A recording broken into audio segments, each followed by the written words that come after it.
From California State University, San Bernardino, it's Local Matters.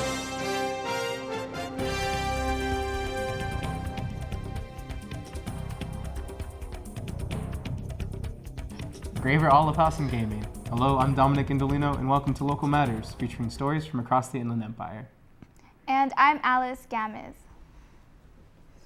Although advances in video game technologies have evolved, retro video games are still enjoyed amongst many. Reporter Yesenia Jimenez joins the gamer community to get an inside look as to why retro gaming is still appreciated today. Since the release of the first arcade game in 1971, gaming has evolved into a huge phenomenon. So we wanted a place for people to come and experience what retro gaming is all about. There's a lot of people in this generation that hasn't experienced what retro gaming because they haven't grew up with it. So we wanted to bring it all back to life again. Come here and enjoy what it really is, how it was and what I grew up with. The SoCal Retro Gaming Expo was able to unite gamers from all across Southern California. It's just awesome to be out here with people and just talk about everything that you love. I'm young, I didn't grow up playing these games. Playing them from the first time is different to other people that have played these back in the times, like in the 80s and the 90s.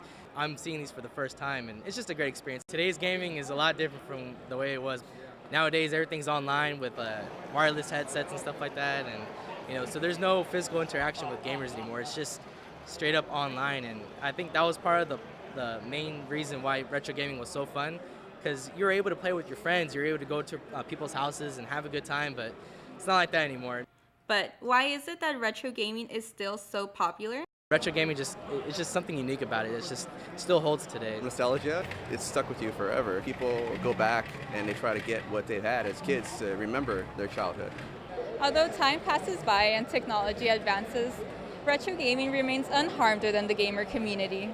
For Local Matters, I'm Yesenia Jimenez. Since its foundation in 1894, Graber olives have maintained their delicate, rich flavor for more than 100 years. By preserving the quality of their olives, Graber continues production at their original location in Ontario. Reporter Elizabeth Sandoval visits the historic olive house and learns more about the history of Graber olives. C.C. Graver purchased land in Ontario and discovered olives to be one of the finest food delicacies of California. Again, founded by my grandfather in 1894, stayed here in Ontario. And then he found that the neighbors were making olives from the trees that were lining the roads here.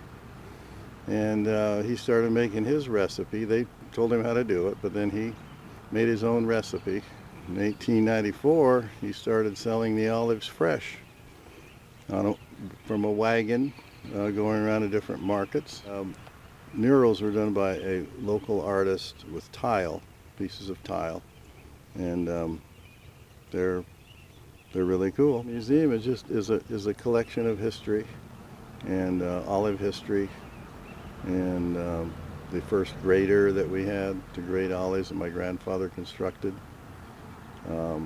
Different little things that like ice tongs and different tools that were used years ago that people can come in and see. People can have picnics, they can go visit our shops, and just have a good round time with their families.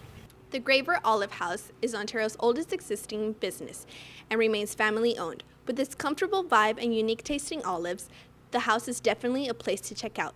For Local Matters, I'm Elizabeth Sandoval. To keep updated on what Local Matters is doing, check out our Facebook and YouTube page. I'm Alice Gamez. And I'm Dominic Indolino. Join us next time for more local stories that matter.